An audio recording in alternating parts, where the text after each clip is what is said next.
ভক্তসকল সকলোকে মোৰ এটা নতুন ব্লগলৈ আদৰণি জনাইছোঁ। মই এতিয়া গৈ আছোঁ এডোখৰ বিশেষ জেগালৈ, তাকে আপোনালোকক দেখাম বুলি গৈ আছোঁ আগবাঢ়ি। সেয়া চাওকচোন, ইমান ধুনীয়া লাগিছে পৰিৱেশটো, সকলো সেউজীয়া গছ গছনিৰে ভৰা।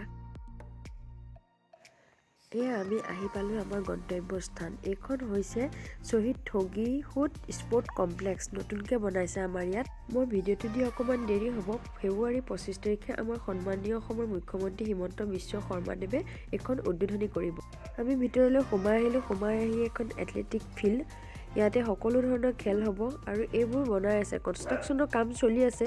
বিশেষ ৰুমবিলাক চব বন্ধ আছে। মই আগবাঢ়ি গৈ আছোঁ, তাত থকা ডাঙৰ ডাঙৰ ৰুমবিলাক দেখাব, কিনো হয় তাকে দেখাওঁ আপোনালোকক।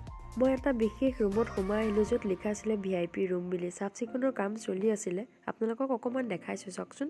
ইয়াতে সজাই ৰখা হৈছিল হেণ্ডমেড পৰ্ট্ৰেইটবিলাক, আমাৰ ইণ্ডিয়ান খেলুৱৈসকলৰ পৰ্ট্ৰেইট বনাই থোৱা আছে, ইমান ধুনীয়া লাগিছে। আনফালে সজাই ৰখা হৈছিলে প্ৰধানমন্ত্ৰী ডাঙৰীয়া, ৰাষ্ট্ৰপতি ডাঙৰীয়ানী আৰু হিমন্ত বিশ্ব শৰ্মা ডাঙৰীয়াৰ ফটো। ধুনীয়াকৈ চকী দুখন পাৰা আছিলে, মই অকণমান বহি চালোঁ কেনেকুৱানো লাগে আমাক। এই গোটেই ৰুমটো সজোৱা আঁৰৰ মহিলাগৰাকীয়ে তেখেতক থেংকছ দি এখন চেলফি ল'লোঁ। ৰুমটোৰ পৰা ওলাই আহিয়ে দেখিলোঁ বান্ধৱী ৰখি আছে, অকণমান মৰম নকৰি নোৱাৰিলোঁ। মৰম কৰা মাত্ৰকে দেখিছেনে, তাই শুই দিছে, ইমান ভাল পায়।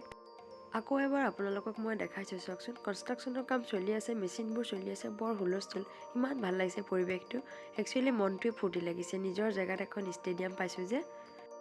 আমি আগবাঢ়িছোঁ আপোনালোকক বাস্কেটবল কোৰ্টখন দেখাওঁ বুলি। কামবোৰ সম্পূৰ্ণ হোৱা নাই, আধা আধৰুৱা হৈ আছে, তাকে অকণমান দেখালোঁ। যেতিয়া সম্পূৰ্ণ হ'ব তেতিয়া আকৌ দেখাম আপোনালোকক। অকণমানকৈ আপোনালোকক দেখালোঁ। এতিয়া আমি ঘৰলৈ উভতিছোঁ, বাহিৰলৈ ওলাই আহিলোঁ। বাহিৰতো কামবিলাক চলি আছে। এখেতসকলে মোৰ ছোৱালীজনীক চিনি পায়, মাতিছিলে ওচৰলৈ, তাই ফটো ল'ম বুলি ভাবিলে, হৈ গ'ল ভিডিঅ', মই তাতে লগাই দিলোঁ।